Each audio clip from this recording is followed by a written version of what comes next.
In the forgotten corners of the old world, victory and defeat often look the same. They look like the city of Saltwind, a miserable port clinging to the coast like a barnacle, shrouded in perpetual rain and the stench of salt and decay. And they look like the 5 figures huddled in the back of its dirtiest tavern, the Drowned Rat. They are the heroes of a battle no one remembers correctly, their triumph a lie, their survival a curse. They are the last of the Crimson Gryphon Company, and their war is far from over. Kalen, their captain, nurses a mug of cheap, bitter ale. He does not taste it. His gaze is 1,000 yards away, fixed on the mud and fire of the Whispering Gulch, replaying every command, every scream. Opposite him, Finn's hands are a blur of practiced motion, polishing a long, wicked-looking dagger. His eyes, however, are the real weapons, ceaselessly scanning the room, assessing every drunkard, every cut purse, every shadow. He trusts no. 1. The battle taught him that trust is the first casualty of war. In a secluded corner, the high elf Ilara presses her palm against the cold, damp stone of the tavern wall. She is not seeking warmth, but stillness. She focuses on the flow of energy within the stone, a simple grounding exercise to quiet the chaotic tempest of arcane power that has roiled within her since the day she unleashed it with such devastating consequence. Nearby, the dwarf, Brother Theron, meticulously mends a tear in Kalen's cloak with a steady, patient hand, a quiet act of service that is all he has left to offer against the wounds that will not close. And Lyra, the bard, her lute resting on her lap, strums a melody so faint it is almost lost beneath the rain. It is a song with no words, a mournful tune whose meaning is known only to the 4 people listening. It is the sound of their shared secret. The tavern door groans open, letting in a gust of wind that makes the lanterns sway wildly. A figure stands silhouetted against the downpour, taller than most, cloaked in dark oilskin cloth that sheds the rain in rivulets. The figure moves with an unnerving purpose, gliding between the tables, their face completely hidden in the depths of their hood. The tavern's usual din quiets as they pass. They stop at the survivors' table. Without a word, a gloved hand emerges and places a small, heavy leather pouch on the scarred wood. The sound is final, like a gavel strike. Before anyone can react, the figure turns and dissolves back into the stormy night. For a long moment, no one moves. Finn's hand immediately goes to his hidden blade, but Kalen stops him. His eyes are fixed on the pouch. He opens it, and inside is not coin, but a tarnished silver griffin, the insignia of his lost company. With it is a parchment, filled with a military cipher he has not seen in years. As his eyes scan the message, his stoic mask finally cracks. For who could have sent this? The code belongs to Valerius, their Legion's intelligence officer. A good man. A man who most certainly died with all the others in the blood and mud of the Whispering Gulch. The heavy, tarnished silver griffin lies on the table, a venomous accusation from a forgotten grave. The world seems to shrink to the space around the 5 survivors, the tavern's noise fading into a dull, distant roar. The shockwave of the message hits each of them, and in the silence, a profound and desperate argument begins without a single word being spoken. Finn, ever the pragmatist, is the first to act. He produces a small, powerful jeweler's loupe from a hidden pocket, holding the parchment up to the flickering candlelight. He is not merely reading it, he is dissecting it. He scrutinizes the paper's fibers for an aristocratic watermark, the ink's edge for the telltale bleed of a common forgery, the scent for any hint of poison. Finding no physical flaw, his suspicion only deepens. A trap this well-made is the most dangerous kind. He pushes the parchment back to the center of the table with the tip of his dagger, a definitive, contemptuous gesture.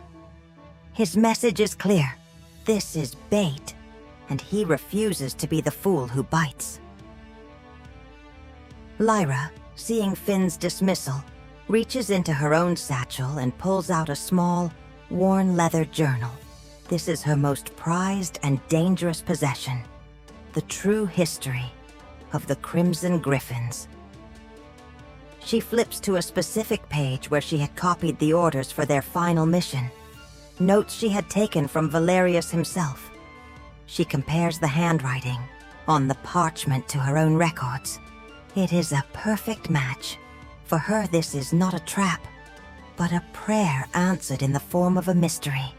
She gently slides the parchment back, her hand resting on it protectively, her eyes locking with Finn's in a silent, fiery challenge. But Ilara feels a different kind of confirmation. As her eyes fall on the name Aeridor, a cold dread washes over her, a feeling like ice in her veins. She feels a sympathetic resonance, a faint thrum of chaotic power that the very name of the Sunken City evokes across space and time.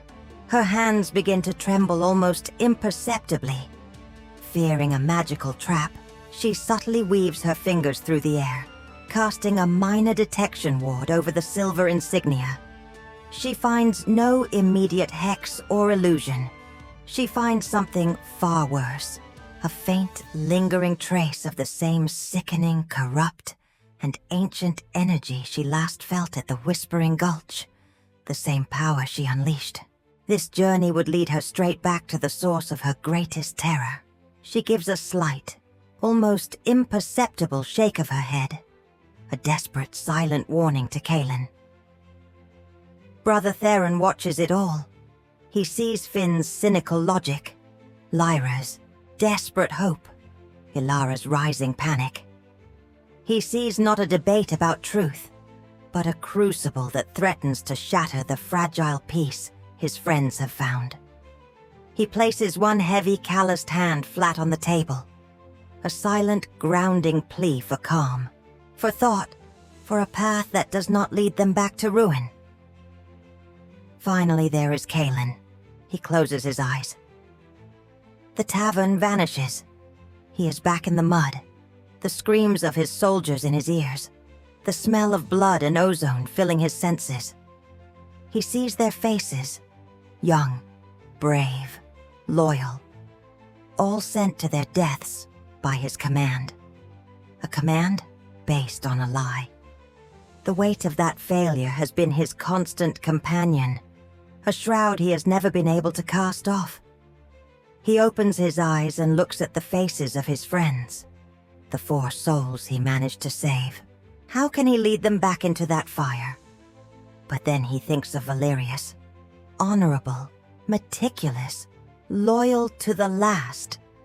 If Valerius survived, if he is calling for aid, to ignore it would be the ultimate betrayal. It would be to declare that the loyalty of the Crimson Gryphons meant nothing, that their sacrifice was meaningless. In that moment, the choice becomes clear. It is not about safety. It is not even about the truth. It is about honor. It is about giving meaning to the dead. He reaches out and takes the silver griffin, his fist closing around it, the metal cool against his skin. The debate is over. The silence is broken, replaced by a grim resolve. Finn sighs but begins checking the balance of his throwing knives. Ilara, though pale with fear, pulls her hood up and secures the component pouches at her belt.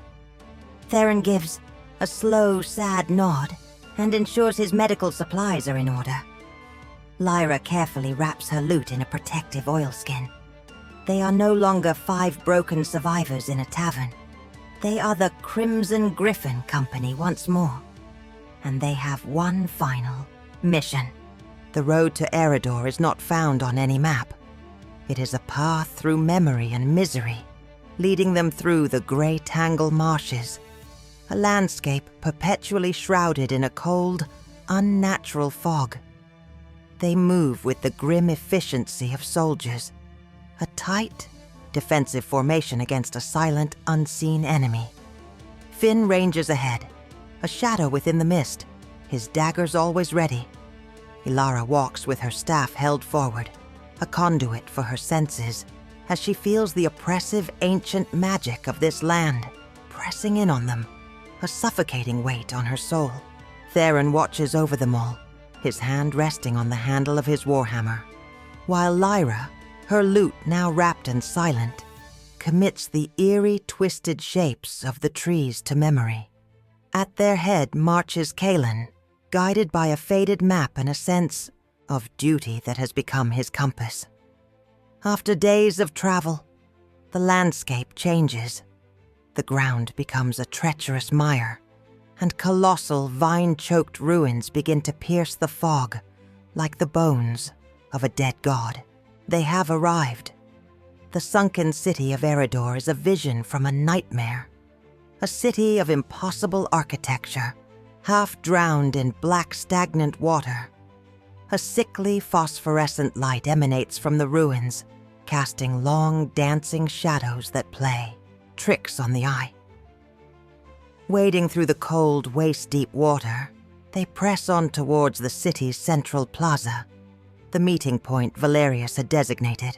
The air here is thick with the smell of wet stone and decay, and a low hum of power that vibrates deep in the chest. They see him from a distance, a lone figure slumped against the base of a cyclopean statue. It's Valerius. As they get closer, they see the fatal wound, a deep, gruesome puncture in his chest, oozing a black viscous fluid that does not look like blood. A cruel, obsidian-headed spear lies broken on the ground beside him. Theron rushes to his side, but his healing magic fizzles and dies against the wound's corrupting influence.